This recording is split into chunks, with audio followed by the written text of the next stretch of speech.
La stérilisation est un processus de retraitement des dispositifs médicaux à usage multiple. Ça consiste à éviter d'avoir tout micro-organisme sur les instruments qui sont utilisés en chirurgie et dans les services de soins. Ça consiste à des étapes de lavage, de conditionnement et de stérilisation. Il y a une convention de collaboration avec le site du HRC.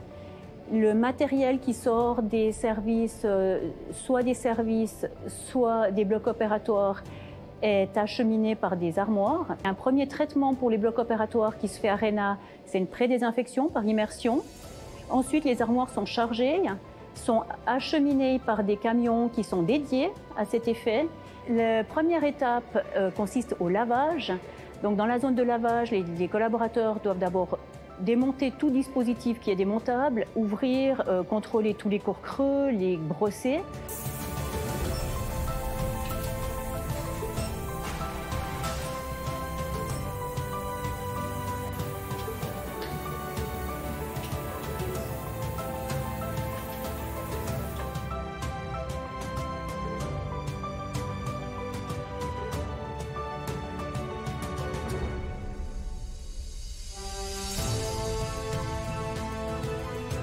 Ensuite, il est reconditionné dans des paniers selon un ordre déjà prédéfini par les blocs opératoires pour être ensuite mis en stérilisateur dans des containers ou des sachets en fonction des dispositifs, voire même emballés en papier, c'est aussi une possibilité.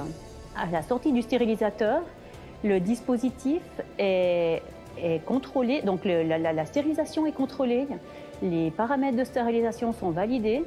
Et ensuite, les dispositifs sont redistribués dans les armoires en fonction des sites dans lesquels ils doivent être redistribués.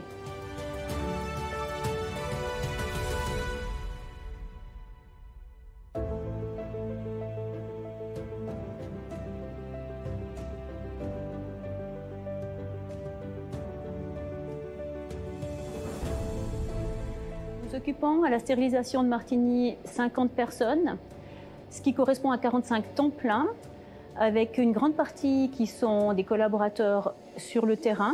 On a une partie aussi de collaborateurs qui travaillent aux zones techniques, c'est-à-dire pour tout ce qui est des listings et des réparations pour assurer les envois en maintenance et les demandes d'achat pour les blocs.